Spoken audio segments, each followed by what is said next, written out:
Now for Reporters Roundtable, Ross, Bud, and Bernadine are with us for this segment. Ross, let's start with you on this. And school superintendents across the state, they are quitting. The big question a lot of people have, there are different politics in each place, but what is driving them out?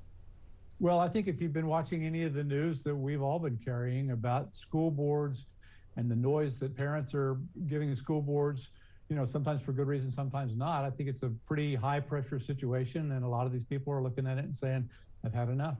It certainly has been high pressure lately. Bud, what do you think about this? Does this really impact a child's classroom, I guess is the biggest question many parents have?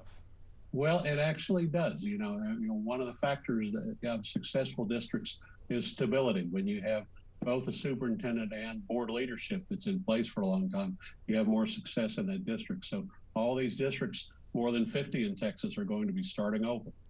More than 50 in Texas, Bernadine. We see Fort Worth and Dallas ISDs both restarting, including Richardson ISD in North Texas and Louisville ISD. How big of a deal is this for education in North Texas? It's a very big deal, especially since we're in a pandemic. And I think that the superintendents, they are just frustrated and tired of the political climate. It is no longer about teaching students. It's more about what a political point is at any given time. So it's crucial because the kids are trying to adjust to the pandemic, and now they're going to have to adjust to new leadership if they can find a new leadership. And speaking of politics and education, Bud, Texas is remembering, the nation is remembering the late Dr. Martin Luther King this weekend. But when we talk about the politics of race, it has really turned bitter, especially with things like CRT, critical race theory.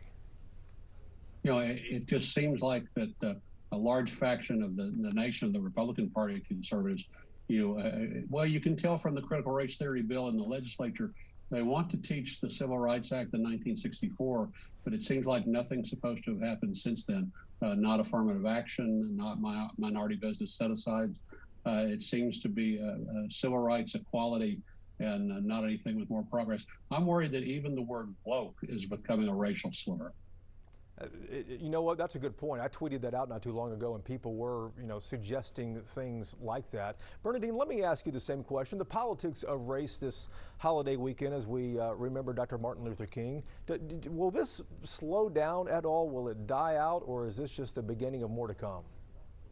Jason, race relations and the topic of race relations has always been a sensitive issue in America, and it's no different in Texas. It's not going away. It's just at different times during elections, certain politicians see it as a way to drive a wedge between different factions. So it's going to get worse in the sense that you have some politicians who see using this CRT, the critical race theory, as a way to drive a wedge or make divisive politics. So it is going to make a dent in that, but it's not new. Racial politics is not new. Yeah, it is not new. Ross, you get the final word on this morning. It's been almost 54 years since Reverend King was assassinated, and we're still talking about the same things, as Bernadine says. We've got all these voting disputes in Washington and Austin. It seems to be just a never-ending fight. Unfortunately, that's the case. We appreciate that.